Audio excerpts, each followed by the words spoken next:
The following is an archived interview originally conducted by Julius Chatton. This interview was aired on KFCF 88.1FM, Free Speech Radio for Central California. For more details, please visit kfcf.org. Her name is Tisha Galicia, and she and Wow. Say that again. Tisha Galicia. I hope I'm pronouncing that right, but yes, it's supposed to rhyme. So Tisha Galicia is the name. She and I have grown up together, basically. I met Tisha in third grade, but I knew her family since first grade. And so ever since then, I've been kind of affiliated in an indirect way with them. Really great girl, 22 years old, I'm assuming. She and I are the same age. We both went to school together, and dude, you know you're 22, but you're really 44. Yeah, I mean, honestly, to tell you the truth, I feel so old. I was telling my friends this. I'm like, gosh, I'm just getting so old. No, seriously, I'm having trouble with my knee. I don't know. Sign right there. Yeah, I mean, I was talking to my friend Maxine about this. I said, what is this, arthritis? What is this? But anyway. I'm getting old, I'm past my prime. Let's move on. All right.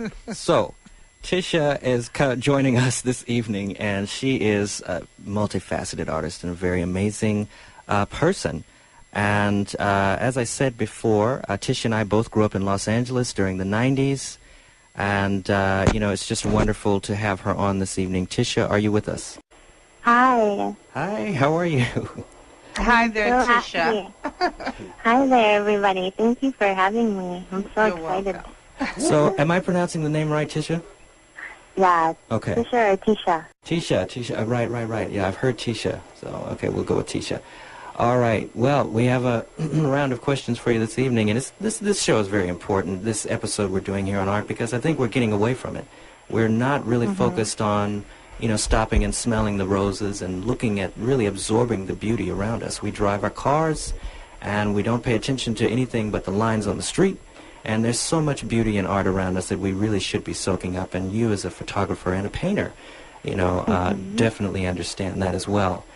The media has really perpetuated a lot of negative generalizations about L.A., but speaking as a native, I will say that the one great thing about being raised in such a metropolitan city is the incredible amounts of art you end up being exposed to. And yeah, definitely. Yeah, so, I mean, with museums such as J. Paul Getty, MoCA, LACMA, practically in your backyard, is it safe to say, Tisha, that our hometown has had a major influence on your appreciation for art? Yeah, definitely. I've been so lucky. I'm really taking advantage of the artistic opportunities. I mean,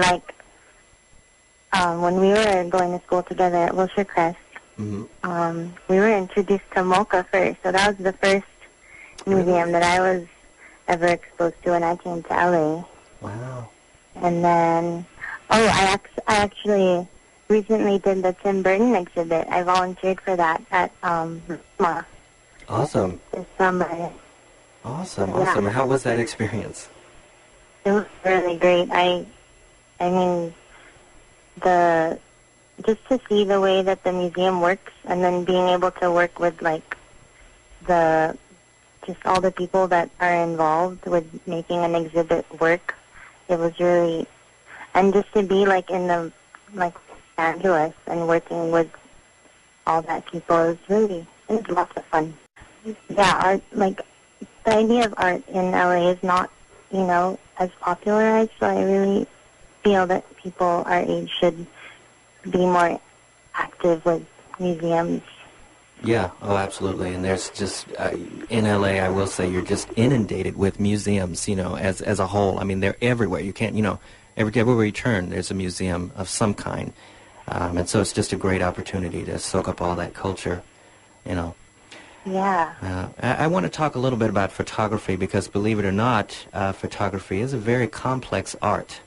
Now, I'm a photographer, and Tut here is a photographer, and we're both, always working, with our cameras and everything. And I think to the average person, they don't really see, the potential in an everyday setting. There's a lot of beauty around us, and it's just a matter of framing ourselves, positioning ourselves, this whole thing. And so I'm just wondering, what goes through your mind? Can you describe for us at all, what goes through your mind when the lens cap comes off and you begin to study your environment, searching for the perfect shot? Well, let's see if I can put it into words. It's difficult. Well, first of all, like my mood has to really, like it really affects the way I photograph. So I would probably have to be motivated or enjoying myself. That's when I believe that most of my love is being, or it's like you can see it through my photographs more if I'm in a good mood. Yeah. But when I look for when I take shots is lately I've been concentrating on like the idea of human nature. Because I actually didn't start getting into photography till like after high school. I saved up for like an SLR. Oh, and, yes. I need yeah, one of those. so that was my first big purchase, and I realized that I had an eye for like photography. Oh, you definitely do. Definitely. Thank you. Yes, yeah. Are there any websites, I mean, other than Facebook, that, you know, any of your work is housed on? Because you really do have some amazing stuff, unique stuff, and, you know, even just the family events that you go to, I'm always impressed by the quality of your work. Yeah, I'm actually, because I mean, you know how it's hard, like, being a freelance photographer, and it's good if you, like, build your own website. Yes. But for now, I do have a website. It's actually like a pre-made website, and then you just upload your photos. Okay. But it's just my first name, tisha.carbonmade.com. It's on my Facebook. Okay. All right. So we'll make sure to link that up to our Facebook so that viewers can do that. And actually, you can post it as well. Whoever beats it to the punch, basically. Okay. Yeah, but it's amazing. You do have some really great shots. And photography is really important in history and in our culture, I think, you know, in social change. I just want to, you know, talk a little bit about that, because history has taught us that the art of photography has been one of the leading causes of major social justice, civil rights movements, and even a war. Accounts provided by Spiegel Online International suggest that Adolf Hitler hired and assigned propaganda photographers and troops to carry cameras with them and capture images of powerful, seemingly heroic soldiers during their invasions of Germany and other neighboring European countries. However, those same photographers and troops ended up taking many photos of Jewish war casualties and concentration camps instead, which were highly forbidden by the head of the SS. So these bold photos, they were later used in publications such as Life magazine to enlighten the world of the horrific genocide taking place in Europe, and they also became evidence in the trials against German war criminals. So, as a photographer, Tisha, what are your thoughts or impressions of the bold, heroic photojournalists in our day and age that have compromised their own safety to document these civil rights movements, such as the recent uprisings in Libya and Somalia? Yeah, it's great, because, that question, pertains to my major as well. Like I told you, I'm majoring in film and social justice. That's, the title of our major at Mount St. Mary's. So it's cool, because that's a filmmaker's aim. Like, a photojournalist's aim is to, Absolutely. provide and advocate social awareness through film and photography. So I feel like that people photojournalists and photographers like that around the world should really be respected. I mean, without them, how else will the rest of the general public see touching and detailed photographs of news and stuff? It really makes a difference, I feel. Yeah. What goes on with a person like yourself who and you're going into this area of social justice? How are you able to maintain your emotions as you take these pictures? What's going on in your mind?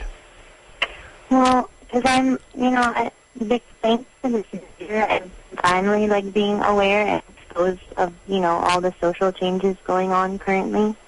So I have the last project that I've done pertaining to social awareness is I don't know if you've heard of this non-profit organization. It's called Homeboy Industries, where they help former gang members get out of that lifestyle, and then they provide them jobs, and they give them a place to start over, and like rehab and all this like really good like counseling services, and I had to document and photograph these ex-gang members like while they were working, and then I got the chance to interview them as well.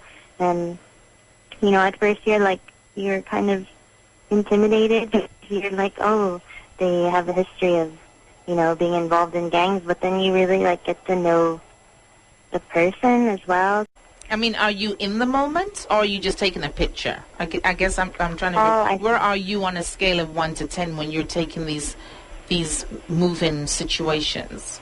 I would say it would have to be in the moment, because I like a lot of, you know, like the pictures that you see throughout history. I would say that they're not planned, right? You have to be in the moment and capture what you're feeling, and hopefully, like when people like, see them, they can appreciate what you saw as well. Yeah, I think it's basically you're interpreting the situation as it comes along, and even though you're interpreting it, is kind of hard, you know, to keep keep your composure. I know when Dr. Kennedy and I were down at the 10th City, which has now been, you know, destroyed. It was just incredible, you know, just to see the inside of the tents, to go in and interview the homeless people and, you know, go into their everyday lives, you know, and really what we got was a look inside of their lives. And you try to preserve the integrity of the person as much as possible, you know, with your footages, with your photos, whatever that may be. Yeah, so I can totally relate to that. Definitely. Yeah. So you said your school is Mount St. Mary's? Mm-hmm. Yeah, I'm graduating in like 4 weeks. Oh, wow. Congratulations. I'm looking forward to that. Congratulations. Wow. Well, Tisha's not only an amazing photographer, but a painter as well. The pieces, oh, gosh. Yes, I mean, you know, the resume, it never stops here. And the pieces she's been kind enough to share with her Facebook friends have all been breathtaking. For those who aren't familiar with the world of painting, there are a number of different painting styles which each artist ultimately has to choose from. So what would you consider your painting style to be? I would have to say I do combine a bunch. Like I would, I first started doing oil paint thanks to my mom, because she's the one who heavily influenced me in art. So I started with oil painting, and then like as I was growing up, I started getting into which kind of relates. I like, you know how there's a lot of tagging and stenciling here in LA, like graffiti. Oh yes. I started trying to stencil as well, and then I would combine it with like color and shapes with watercolor and oil painting, and then I would like scan them and like edit them somewhere on Photoshop. So they're kind of combined with a bunch of multimedia. Yeah, multimedia, exactly. Wow, that's amazing. Yeah, you know, there are many who claim that art can be therapeutic, and I know this to be true for myself. Recently, I was pretty depressed. You know, I was going through a lot of personal setbacks with this one particular relationship. I ended up feeling pretty worthless as a result.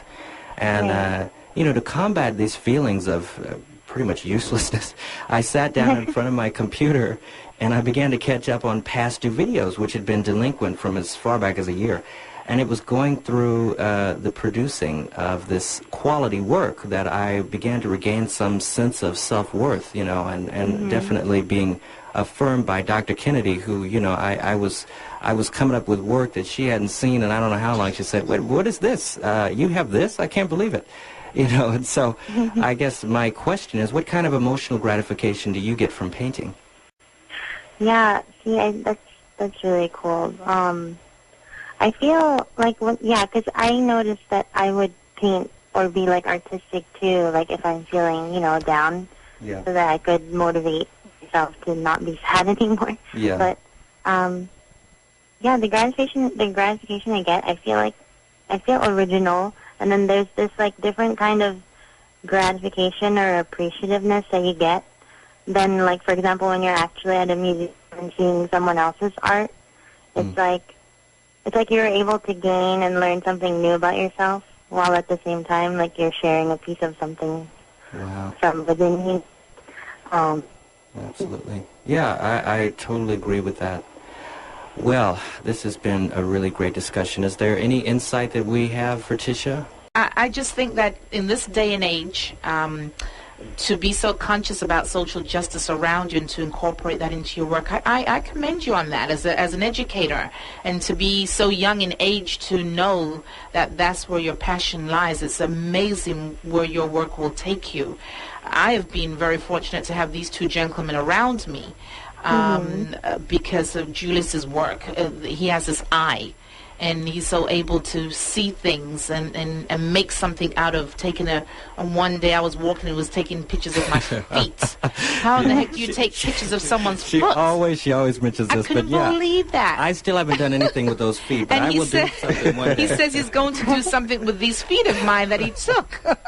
But I've seen him take pictures of a flower, or I've seen him take pictures of a building or a section of a building, and then my brother Tutmos is the same way. They have these eyes where they can just take people's expressions and just, and make something out of what they're doing. I don't know that I have an eye for a camera. As a matter of fact, I think I just bought a camera the other day. Yeah, you did. And it's still in the box, isn't it? Yeah, well, I gave it to you. I'm sure it's in the box. You need 3 AAAs. I keep telling you, 3 AAA I got the batteries. Oh, okay. But you know what? it's just not me. I just don't have to sit behind a camera. I don't know what I'm taking.